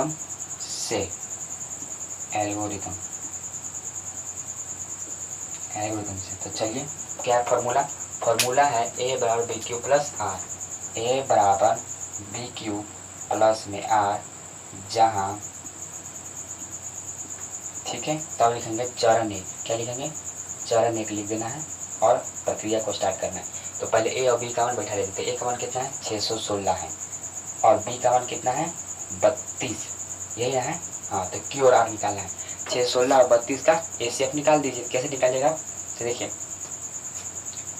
32 से 616 में हम लोग क्या करेंगे एसीएफ निकालेंगे। तो कितने बार में लगभग, चलिए हम देखते हैं। तो 32 गुने 19 मारेंगे, कितना आ जाएगा भैया 9 दिन 18 के 8, हाथ में लगा 1, 9 के 27, 27 अब 1 28 और 2 एकम 2 और 3 एकम 3, तो 8 का 8 और 5 और 2 कितना हो जाएगा, सॉरी 8 2 10 के 0 हाथ में लगा 1, 3 दूनी 6, सॉरी 3 और 2 5 और 1 हाथ से रहे, यानी 608 आ रहा है। 608 यानी 616 से कम है, तो चलिए हम 19 बार में लगा देते हैं। 19 बार में 608 लगा दिए, ठीक है ना। 608 लगा दिए तो 6 में से 8 नहीं किया जाएगा, 1 हाथ से दे देगा तो बचेगा 16, 16 में से 8 जाएगा तो बचेगा 8, 0 0 खत्म और 6 से 6 खत्म। तो अब हम लोग स्टेप 2 चलेंगे, ठीक है। इसको हटाइए। स्टेप 1 ये है, स्टेप 2 क्योंकि अभी शेषफल 0 नहीं आया, तो ये 32 को यहाँ लिख देंगे, ठीक है। तो और चौके 32, 4 बार में 32 कट जाएगा, शेषफल 0 आ जाएगा, यानी 2 बार में कट गया। तो चरण 2 तक चलेंगे, ठीक है। तो चरण 1 में क्यू का मान कितना है, तो क्यू का मान 19 आया है, 19 आया है। और शेषफल कितना आया है, कितना है शेषफल 8 आया है, शेषफल 8 आया है, ठीक है। फिर लिखेंगे चरण 2, चरण 2, 2 चरण लिखेंगे और क्या करेंगे, बी वाला को ए मान लेना है और आर वाला को बी मान लेना है। और 32 और 8 का किए तो क्यू का मान 4 आया और शेषफल कितना आया है 0। जब शेषफल 0 आया तो इस प्रक्रिया को हम रोक देंगे। तो इस लिखेंगे चूंकि r बराबर 0 है इसलिए प्रक्रिया को हम रोक रहे हैं, ये बताने के लिए हम इसको लिख रहे हैं, ठीक है। तो लिखेंगे क्या, अतः आंसर में लिखेंगे कि अतः मार्च करने के लिए स्तंभों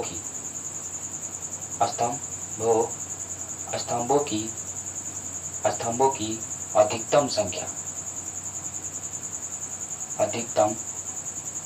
संख्या क्या होगा, इसका अंतिम भाजक यानी इसका एसीएफ क्या आया है, अंतिम भाजक क्या है 8 है, यानी इसका एसीएफ भी 8 आया है, इसलिए स्तंभों की अधिकतम संख्या भी क्या होगी 8 होगी, ठीक है।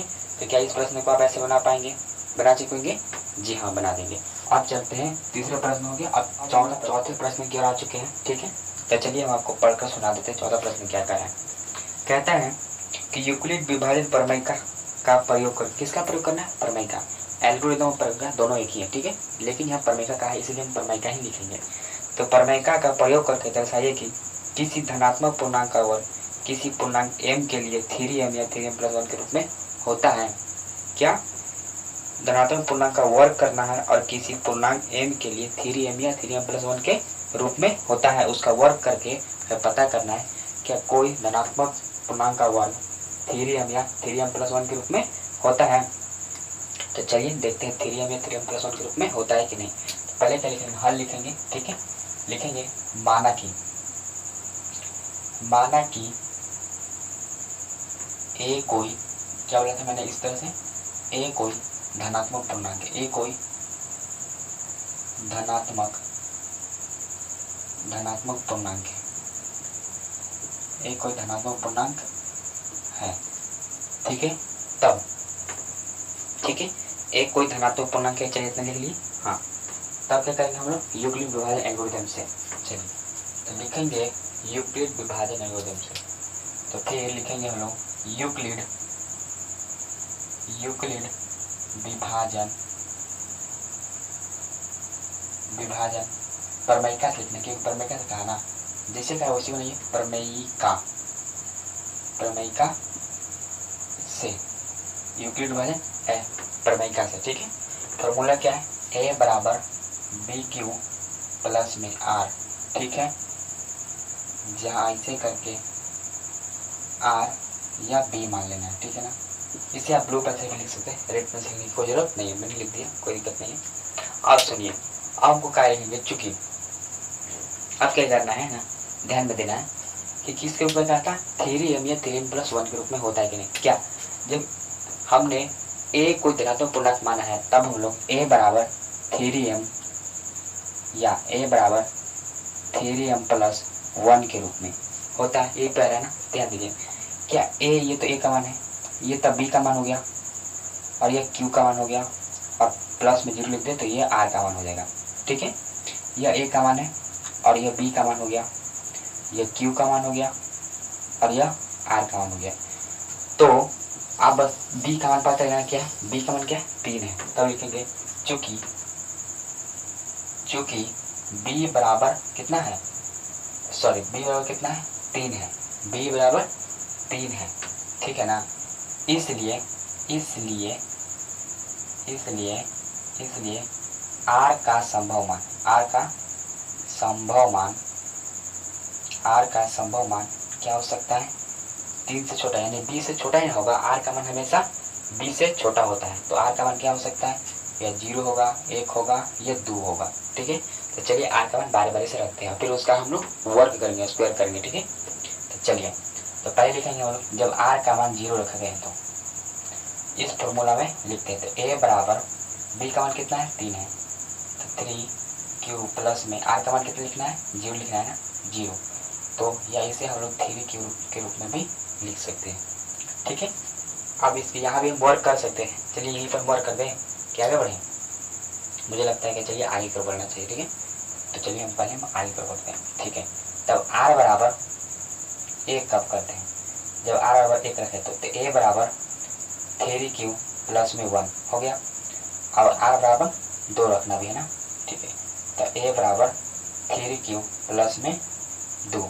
चलिए अब इनका हम वर्क करके देखते हैं कि क्या यह थीरियम या थीरियम प्लस 1 के रूप में होते हैं। चलिए लिख के देखते हैं।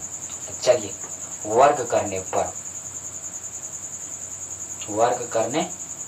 यानी स्क्वायर करने पर इसका, तो चलिए वर्क करते हैं। तो चलिए पहलका का वर्क करते हैं, कितना 3 क्यू का। तो चलिए ए बराबर 3 क्यू, इसका वर्क करेंगे तो समीकरण में क्या होता है कि जब इधर वाला स्क्वायर में होगा तो उधर वाला भी स्क्वायर में होना चाहिए। ठीक है, तो ये आप ध्यान दीजिए, क्या हम इसे ए स्क्वायर लिख सकते हैं, हाँ, और 3 क्यू स्क्वायर यानी क्या 3 क्यू स्क्वायर। आप ध्यान दीजिए क्या हुआ, 3 क्यू स्क्वायर का मतलब 3 का भी स्क्वायर हुआ, तो 3 तरीके 9, क्यू का स्क्वायर यानी क्यू का स्क्वायर। क्या इस रूप में हो गया, हो गया।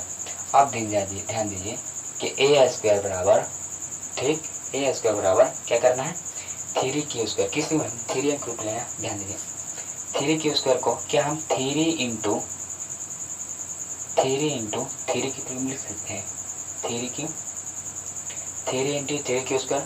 ठीक है, हम 9 का 3 कॉमन ले लिए। ठीक है, 3 तरीके 9 यानी 9 क्यों हो जाएगा, इस रूप में भी लिख सकते हैं। तो क्या कीजिए, अब यहाँ बगल में लिखिए माना, क्या हमने माना क्या 3 क्यू स्क्वायर, 3 क्यू हमने माना क्या कि 3 क्यू स्क्वायर बराबर m, हम मान लेते हैं 3 क्यू स्क्वायर बराबर m मान लेते हैं। तब ए स्क्वायर बराबर क्या हो जाएगा, 3 का 3 हो जाएगा और 3 क्यू स्क्वायर के जगह पर m लिख देंगे। तो m के रूप में, क्या मैंने क्या बोला था, क्या कोई भी धनात्मक पूर्णांक 3m के रूप में होता है, तो होता है, या 3m के रूप में होता है, 3m के रूप में हो गया, ला दिए। बहुत लोग क्या करते हैं ना, अब ये ए स्क्वायर है ना, इसको हम उधर ले जाएंगे और इसको रूट में कर देंगे, ऐसा नहीं, बस हमको क्या बोला है 3m के रूप में लाना है और 3m प्लस 1 के रूप में लाना है, यह ध्यान देना। तो 3m के रूप में आ गया। अब हम लोग दूसरा का वर्क करेंगे। ठीक है, दूसरा क्या है, a बराबर 3 क्यू प्लस 1, तो हम लोग दूसरा क्या करेंगे, a बराबर 3 क्यू प्लस में 1। अब इसका भी इधर में स्क्वायर करेंगे तो बगल में इधर भी स्क्वायर करना पड़ेगा। ठीक है ना, जगह कम था इसलिए यहाँ लिख रहे हैं हम। ठीक है, तो यहाँ लिखेंगे a का स्क्वायर, ठीक, और 3 क्यू, तो ध्यान दीजिए a प्लस बी का होल स्क्वायर, ये है ना, a प्लस बी का होल स्क्वायर। तो a प्लस बी का होल स्क्वायर क्या होता है, a स्क्वायर प्लस में 2ab प्लस में b स्क्वायर।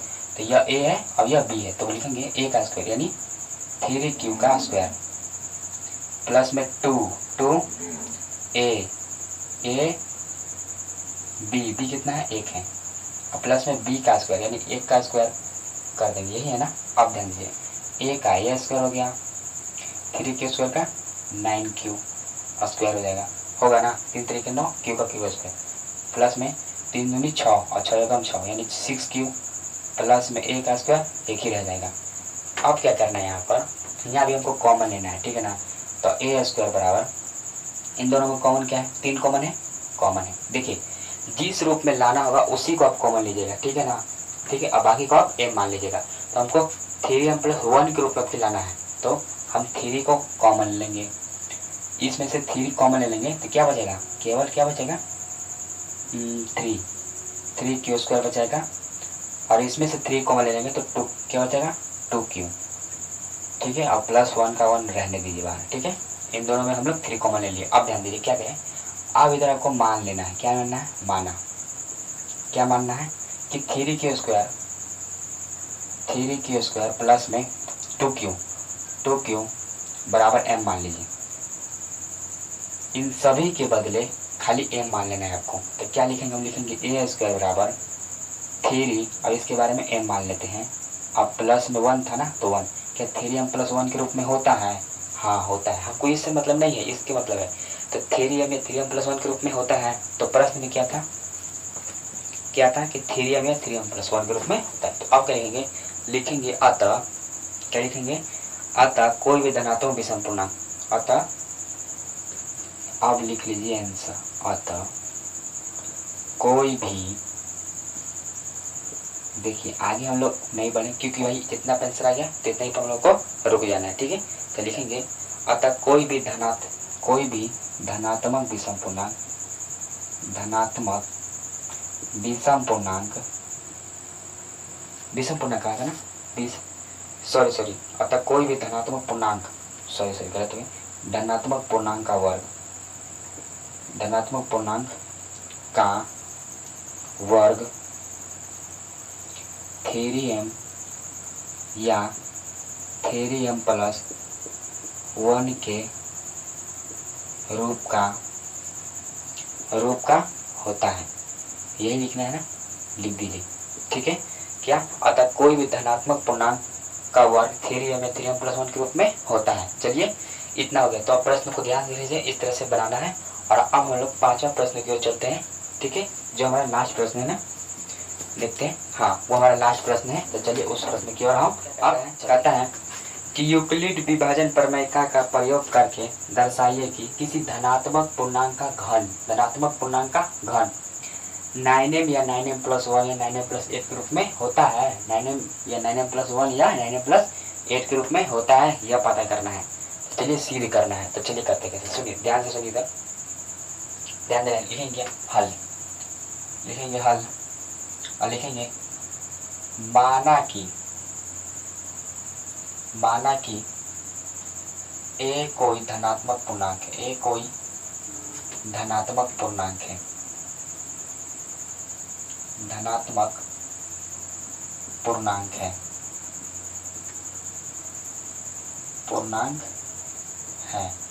ठीक है। मान लेते कि कोई धनात्मक पूर्णांक है, तब क्या लिखेंगे, तब लिखेंगे क्या हम लोग, तब लिखेंगे क्या, माना कि एक कोई धनात्मक पूर्णांक है, तब क्या लिखेंगे, यूक्लिड विभाजन एल्गोरिथम से। चलिए तो लिखेंगे यूक्लिड विभाजन एल्गोरिथम से,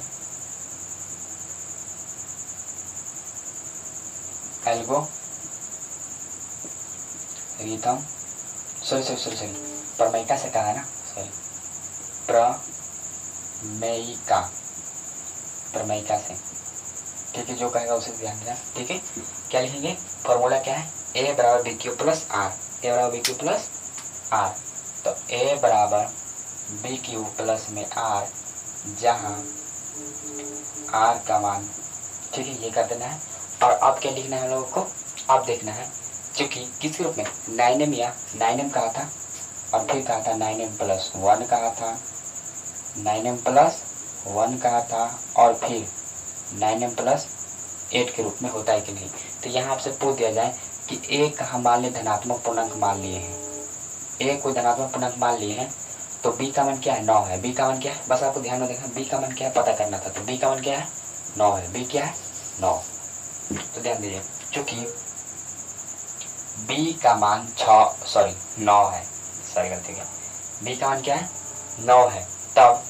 तब लिखेंगे क्या, इसलिए आर का संभव मान क्या होगा, 9 से कम होगा और क्या, आर का संभव मान क्या होगा, 9 से कम होगा।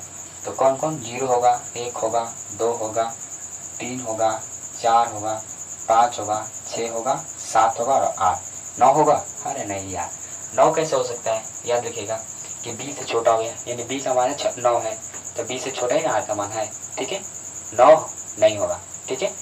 अब बारी बारी से हम इन सबका मान फटाफट रखते हैं। तो चलिए हम लोग इसमें रखते हैं, तो पहले हम आर का मान 0 रखते हैं, ठीक है। तो ए बराबर बी क्यू प्लस में ए बराबर बी का मान कितना है, 9 है, तो 9 क्यू प्लस 1 0, आर का मान कितना रखना है, 0।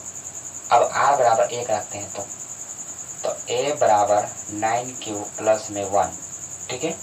जब आर बराबर 2 रखते हैं तो ए बराबर 9 क्यू प्लस में 2। जब आर बराबर 3 रखते हैं तो तब ए बराबर 9 क्यू प्लस में 3। जब आर बराबर 4 रखते हैं तो ए बराबर 9 क्यू प्लस में 4 हो जाएगा। जब आर बराबर 5 रखते हैं तब ए बराबर 9 क्यू प्लस में 5। इस रूप में क्या रहना, अभी और रखना है, 8 तक रखना है ना, 8 तक रखेंगे। जब आर बराबर क्या 5 हो गया, 6 रखते हैं, ठीक है। जब आर बराबर 6 रखना है तो तब ए बराबर क्या 9 क्यू प्लस में 6। जब आर बराबर 7 रखेंगे, तब ए बराबर क्या हो जाएगा, ए बराबर 9 क्यू प्लस में 7। जब ए बराबर हम लोग 8 रखेंगे तब क्या होगा, तब ए बराबर 9 क्यू प्लस में 8। तो चलिए हमने बारी से सभी का मान रख दिए। अब इन सब का घन करके देखेंगे कि कोई भी धनात्मक पूर्णांक का घन 9m या 9m प्लस 1 के रूप में या 9m प्लस 8 के रूप में होता है कि नहीं। तो चलिए अब इनका घन करते हैं। तो चलिए दूसरे पेज में चलते हैं। हाँ, तो अब हम लोग घन करके देख लेते हैं 9m के रूप में होता है या 9m प्लस 1 या 9m प्लस 8 के रूप में कि होता है कि नहीं। तो चलिए देखते हैं। तो बारी बारी से सबका हम लोग क्या करेंगे, घन करेंगे। तो चलिए पहला क्या था भाई, पहला थोड़ा सा देख लेते हैं। हाँ, पहला क्या था 9, तो घन पर लिख लेते हैं क्या, घन करने पर। चलिए घर कर रहे हैं ना, तो घन करने पर, घन का मतलब क्यों, घन करने पर। चलिए घन करते हैं। तो चलिए पहला घन क्या था, ए बराबर 9 क्यू के रूप में था, यानी ए क्यू इधर हो जाएगा और इसका क्यू हो जाएगा। कर सकते हैं, 0 को मतलब 0 नहीं लिखे हम लोग इसीलिए, ठीक है। अगर घन करते हैं तो क्या लिखेंगे, ए क्यू बराबर 9 क्यू, 9 देखिए क्या होता है, 9 का पावर 3 में बढ़ो, 9999, ठीक है। तो 9 9 क्या हो जाएगा, 81, 81 9 कितना हो जाएगा, 829 होगा। क्या होगा, 829, ठीक है। और क्यू का क्यू लिख दीजिएगा, ठीक है। हो गया ना, 9 का 3 बार गुना करना है, 9 9 9 81 81 3 829 हो जाएगा। तो अब क्या करना है, अब हमको क्या बोला था मैंने, हाँ वो किसके रूप में लेना है, 9m ग्रुप में। इसलिए हम 9 को ही कॉमन लेंगे, 9 को कॉमन लेंगे तो 81 बचेगा, देख लीजिएगा, ठीक है। 81 9 827 होता है, कॉमन ले लिए हम इनमें, 9 कॉमन ले लिए, 9 कॉमन लेंगे तो 9 गुना 81 भी लिख सकते हैं, ठीक है, लिख सकते हैं। तो अब क्या करेंगे, हम लोग मानेंगे, क्या मानना है भैया, मानना है, माना कि 81 क्यू बराबर m मान लेते हैं। इस पूरा के बदले हम m मान लेते हैं, तब हम a क्यू बराबर 9m के रूप में हो गया। इसके बारे में m मान लेते हैं, हो गया तो 9m के रूप में होगा। हाँ, तो हमको 9m के रूप में पता करना था, होता है। अब देखते हैं 9m प्लस 1 के रूप में होता है कि नहीं। तो चलिए दूसरा, अब दूसरा का वर्क करते हैं। तो दूसरा का घन करेंगे तो क्या था, दूसरा था a क्यू बराबर कितना, 9 क्यू प्लस 1 का हेल क्यू था, ठीक है। तो ए क्यू का तो ए क्यू हो जाएगा, और ये ए प्लस बी का हेल क्यू है। तो ए प्लस बी का हेल याद है आपको, सॉरी हेल क्यू याद है, ए प्लस बी का हेल क्यू याद होगा। तो कैसे, फॉर्मूला क्या है, तो a cube plus b cube plus 3a² भी प्लस में 3ab²। देखिए ए क्यू ये है, तो ए क्यू प्लस में क्या है 3a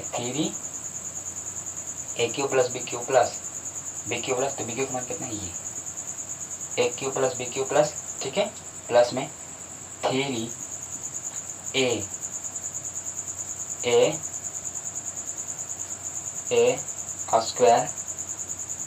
स्क्वायर बी का मान कितना 1 है, प्लस में 3ab²,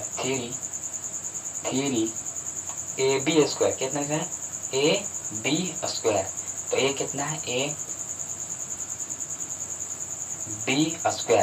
तो बी का स्क्वायर कर दीजिए, ठीक है, ab² कर दिए, ठीक है ना। हाँ, तो अब देखते हैं क्या अब देखिए, अब इसका गुना करते बराबर, तो ए क्यू बराबर 9 9 81, अब 81 तिहाई 829 क्यू होगा। हाँ, ए क्यू का एक ही होगा, एक का कितना भी करो वही होगा, ठीक है। अब देखिए 3 तरीके 9, सॉरी पहले 3 क्यू का है तो स्क्वायर है ना, तो 9 3 तरीके 9 और 9 तिहाई 27, यानी 27 क्यू 1 इसी में आ गया, प्लस में कितना हो जाएगा ये 9 तिहाई सॉरी 3 तरीके ओ सॉरी यहाँ 3 नहीं होगा, गलत है कैसे सुनिए ध्यान से, क्योंकि 9 क्यू ना 3a² हुई, तो ए कितना है 9 क्यू है भाई, ध्यान देना चाहिए था, ठीक है। तो 9 9 81 81 थे 243, तो 243 क्यू स्क्वायर बोलो, ठीक है, 243 क्यू स्क्वायर प्लस में 9 तिहाई 27 क्यू का क्यू, एक का एक ही रह जाएगा, तो 27 क्यू हो जाएगा, ठीक है। अब ध्यान दीजिए, अब क्या कि ए क्यू बराबर, अब इनमें कॉमन क्या लेना है, क्या हमको 9 क्यू मिल गया ना, तो 9 को ही कॉमन लेते हैं, 9 को कॉमन लेंगे, इसमें कॉमन लेंगे कितना बच रहा था 81 बच रहा है, 81 प्लस में इस एक को छोड़िए, हटाइए इसको, 243 को, तो देखिए 27 आ जाएगा, 9 से आप लोग 243 को भाग दीजिएगा तो 27 आएगा, प्लस में 9 के 27 में भाग देंगे तो 3 बार में 9 के 27 क्यों कॉमन हो गया, प्लस में यह एक बच गया, ठीक है। तो अब आपको मानना क्या है, आपको क्या कीजिएगा, इन सभी के बदले मान लिखना जरूरी नहीं है, इन सभी के बदले मान लीजिए, क्या m मान लेना है, m, इन सभी के बदले हम m मान लेते हैं, तो ए क्यू बराबर 9, इस सब के बारे में m माने ना, तो 9m प्लस में 1 था तो 1 लिख देंगे। तो क्या पता करना था, क्या 9m या 9m प्लस 1 के रूप में होता है, 9m प्लस 1 के रूप में भी होता है। अब जानना है 9m प्लस 8 के रूप में होता है कि नहीं, तो चलिए यही प्रोसेस को भी देख लेते हैं। तो चलिए क्या करेंगे हम लोग, 9m, तो a बराबर 9m प्लस कितना था, यहाँ हम लोग एक का स्क्वायर किया था ना 9m प्लस 1, और दूसरा क्या था 9m प्लस 2 का करेंगे हम लोग, तो इसका हल क्यूब करेंगे, घन करेंगे, और फिर हम लोग इसका घन करेंगे, ठीक है। तो देखते हैं आता है कि नहीं, तो लिखेंगे ए क्यू बराबर क्या ए प्लस बी का हल क्यूब है, तो ए क्यू सॉरी यहाँ बी क्यू हो जाएगा 9 क्यू, तो ए क्यू प्लस में b cube plus 3a square by 3a square by, तो a स्क्वायर बी प्लस में 3ab स्क्वायर प्लस में 3ab ए का मान कितना है a बी स्क्वायर, तो 3 का स्क्वायर कर देंगे, तो ए क्यू प्लस में b cube plus 3a square b plus में 3ab स्क्वायर, ठीक है। तो अब बनाते हैं इसको, तो ए क्यू बराबर 9 9 27 दिया 9 829 क्यू प्लस में 2 तिहाई, 2 के बराबर 3 बार करना है तो 2 दूनी 4, 4 दूनी 8, प्लस में 9 9 81 और 81 तिहाई, 9 9 81, 81 से 243 और 243 गुने 2, तो ठीक है, तो कितना हो जाएगा 243 गुने 3, हाँ ओके, 9 9 81, 81 तिहाई 243, तो 243 कितना करेंगे तो 400 कितना हो जाएगा 8 6 43 43, हाँ 486 हो जाएगा। और क्यू उसको लिखना है तो क्यू स्क्वायर प्लस में इसको करते हैं तो क्या तो 9 के 27, 9 3 तरीके 9 9 9 81 81 तिहाई 9 9 81, ठीक है, सॉरी देखिए यहाँ गलती फिर कर दी हम, यह 2 का करना था, सही 2 का स्क्वायर करना है, ठीक है, सही रहेगा। क्या करना है 2 दूनी 4, 2 दूनी 4 और 4 9 9 9 चौके 36 हो जाता है, 36 तिहाई कितना हो जाएगा 36 तिहाई 216 कितना हो जाएगा 216 क्यू, ठीक है। अब ध्यान दीजिए 216 क्यू, अब क्या करना है ए क्यू बराबर, अब इनमें क्या कॉमन लेना है आप ध्यान दीजिए, हमको 9 ग्रुप में ही लिखना है तो 9 को पहले कॉमन लेंगे, ठीक है, तो 9 कॉमन लेंगे तो अब इसमें कितना बचता है जानते हैं, कितना बच जाएगा 729 में 81 बच जाएगा, 81 क्यू प्लस में 9 करोड़ में 8 आता है नहीं 8 हटाइए, हम 486 ले लेते हैं, ठीक है, 486 लेंगे तो 54 आ जाएगा, 54 क्यू का स्क्वायर हो जाएगा, प्लस में 216 लेंगे तो 9 से 27 बार में, ठीक है, सॉरी 21 बार में हो जाएगा। अब ध्यान दीजिए क्यू भी हो जाएगा, हाँ अब प्लस में 8 बच गया तो 8 लिख देंगे, ठीक है। अब ध्यान दिए ए क्यू बराबर क्या होगा, इन सभी के बारे में m मान लीजिए, इन सभी के बदले m मान लीजिए, क्या m मान लीजिए, तो 9m प्लस 8 लिखना था, तो क्या कोई भी धनात्मक पूर्णांक का घन 9m प्लस 8 के रूप में होता है, तो हाँ, तो हमने 9m प्लस 1 के रूप में देखना था, 9m के रूप में, 9m प्लस 1 के रूप में और 9m प्लस 8 के रूप में लिखना था, तो लिखेंगे और तो क्या लिखेंगे उसके बाद लिख देंगे क्या, ये बुक ये लिखें क्या कहता है कि धनात्मक पूर्णांक का 9m या 9m प्लस 1 या 9m प्लस 8 के रूप में होता है कि नहीं पता करना था, तो लिख देंगे कि कोई भी धनात्मक पूर्णांक का घन अतः कोई भी धनात्मक पूर्णांक